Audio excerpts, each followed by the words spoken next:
Welcome to Samba Samba. Enjoy the video. You start by confirming Alight Motion supports your XML. If not, update the app. Next, move the XML onto the device and place it in an easier-to-find folder so you can access it fast. Also gather all source media, images, audio, and fonts, and keep them in one directory. This avoids broken links later. Once done, open the file manager, verify the XML name and media paths, and make a mental map of where each asset lives before you open Alight Motion. You import the XML from project's right arrow import and choose the file you prepared. When Alight Motion loads the project, it may flag missing assets.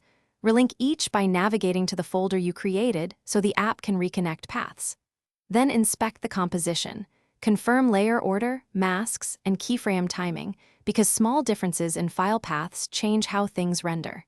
If a font or plugin is missing, replace it with a similar one so the layout stays intact, and scrub the You finish by saving the imported file as a new project so the original XML remains untouched. Export a short test clip to confirm timing, effects, and audio sync.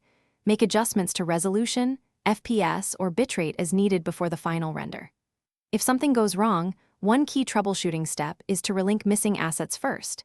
If that fails, clear Alight Motion cache or open the XML in a text editor to check and correct file paths. Make sure to re-export after fixes to confirm success. Thanks for watching. Consider subscribing if we helped you.